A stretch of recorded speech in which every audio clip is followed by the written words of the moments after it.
I guess my journey started when I was really young. My parents put me into gymnastics when I was about 4 years old, which then allowed me to kind of get into movement and then also into competing. And naturally I was really good at it, and it kind of fueled my fire to be quite competitive.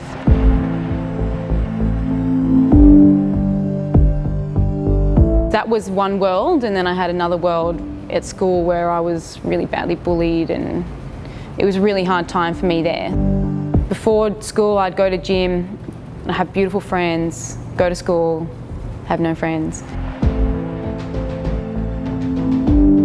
I got to high school and I was like, didn't really know what to expect, and it was beautiful. I had the most beautiful friends. I loved high school, but when I was about in year 10, a really good friend of mine died in a freak accident, and how I took it was really bad.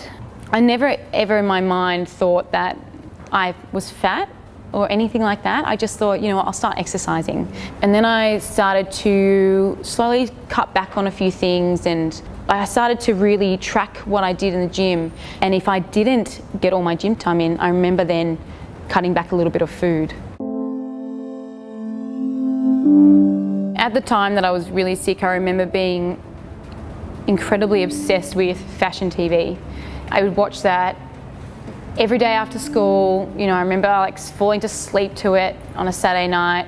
And I remember looking through magazines and I was just looking at these girls, they were just perfect. And I really didn't understand the concept and the idea of Photoshop.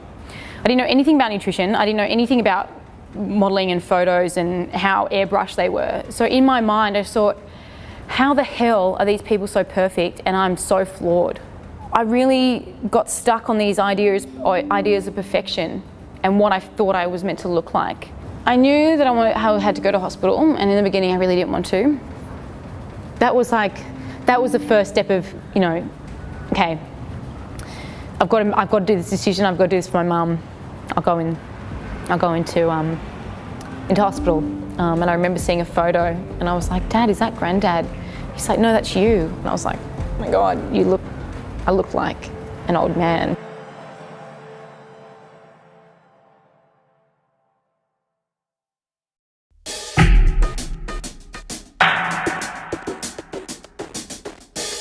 When I started to look at food as fuel rather than punishment or fear, it also helped me to look at my body as what is it capable of achieving.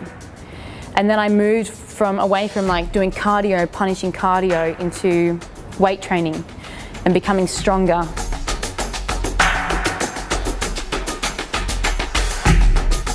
And it really just changed my overall well-being about what my body was really capable of achieving. And then it was like, okay, well, if I want my body to do that, what do I have to feed it?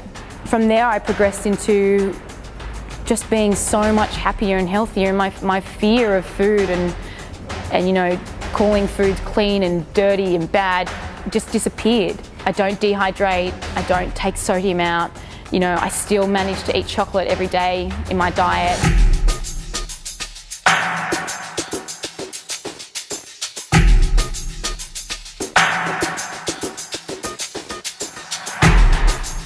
Yeah, you get that a lot. Oh, is this a new obsession? And it's so far from an obsession because I'm so relaxed.